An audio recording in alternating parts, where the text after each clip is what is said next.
So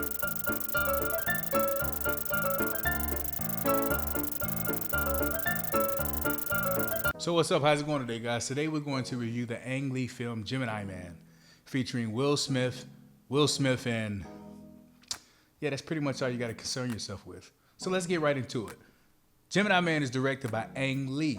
All right, it features Will Smith, Mary Elizabeth Winstead, Clive Owen, and Benedict Wong. But for the most part, that's all you really need to know. All right, so let's get right to the point. Gemini Man is one of those films that when you watch it, you're like, you know what? I kind of seen something like this.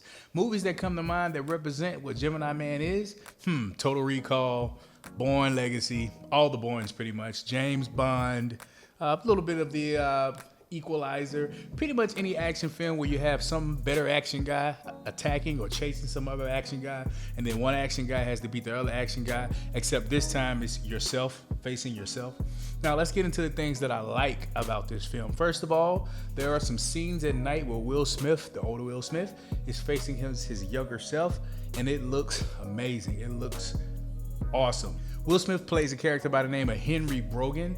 He's this badass assassin who's been killing for years, but I guess as he starts to decline, in his age, and actually starts to slow down, somebody has a hit out on him, somebody wants to kill him, and when he finds out who it is, it's himself.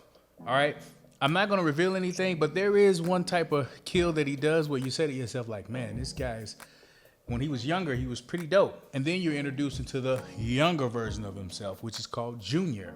And he's a badass. He can do all the great things that Will Smith can do, except he has no weaknesses like Will Smith, like the trailer says. So let's talk about the things that I liked. Once again, the effects. There is a scene where you look at Will Smith and you look at Junior and you're both like, whoa, he's actually fighting himself. It's freaking awesome, right? The action scenes are epic. The action kind of reminds me, like I said, a combination of James Bond. Think Casino Royale, the first chase scene, all right? And then also think Bourne Legacy with the way he thinks and uses his weapons and uses his environments to get around and to get things done. The action is amazing. Now let's get into the story. So this story, somebody's out to try to kill Henry Brogan.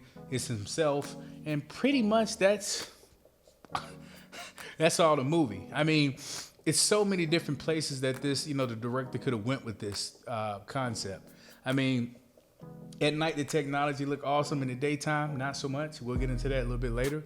But the story just climaxes, and then it kind of lets you down.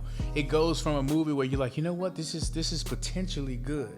It's like the opposite effect of when Angel Has Fallen. I thought it was going to be the same old, but it actually was the best one of the series. Well, with Gemini Man, it's more of, well, I kind of seen this before. I kind of been in this story. I kind of know where it's going. Now, with his secondary character, with Mary Elizabeth Winstead and Benedict Wong, who is very funny, by the way, they kind of carry Will Smith on, and our only purpose for them being in this film is to just talk to Will Smith, to make sure he's not talking to himself, because without those two secondary characters, this movie would kind of stale out. There were a couple of times in this scene where they had to go to different locations, which would require a long time, and it's like they get there instantaneously. You know what I'm saying? It's like, okay, teleportation must be real because they just did it. All right. The things that I didn't like about this film, to me, once again, it's the story it started off well, but it easily burned out. When I left the movie theaters, I didn't even really think about Gemini Man anymore. Not in comparison to like movies or films that I just watched as like The Joker. Like, I'm still thinking about questions. I think I want to make another video on that, by the way. But with Gemini Man, it just kind of sizzled out for me. They could have did so much with this story. It was so many directions that they could have went. In reference to the technology and the de-aging process, I'm pretty sure there was probably some more, I'm not going to say better, but just maybe they should have waited before they came out with this film, because at night, don't get me wrong, it's amazing. In the daytime, not so much.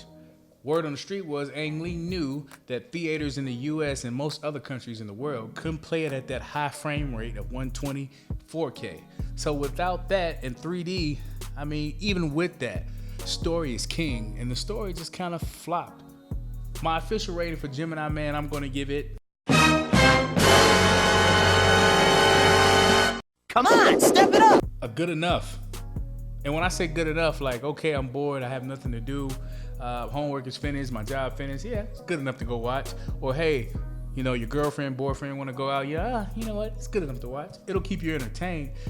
In reference to having honest questions and open dialogue after the film, you're not going to get too much of that out of Gemini Man. Will Smith, excellent job. He carried the film. He did a great job. And I'll even say Clive Owen. He made a pretty interesting bad guy.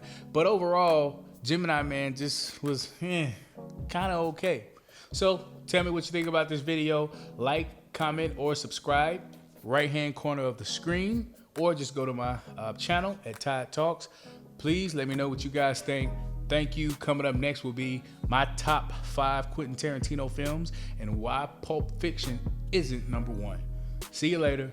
Tide Talks. Love you guys. I'm out.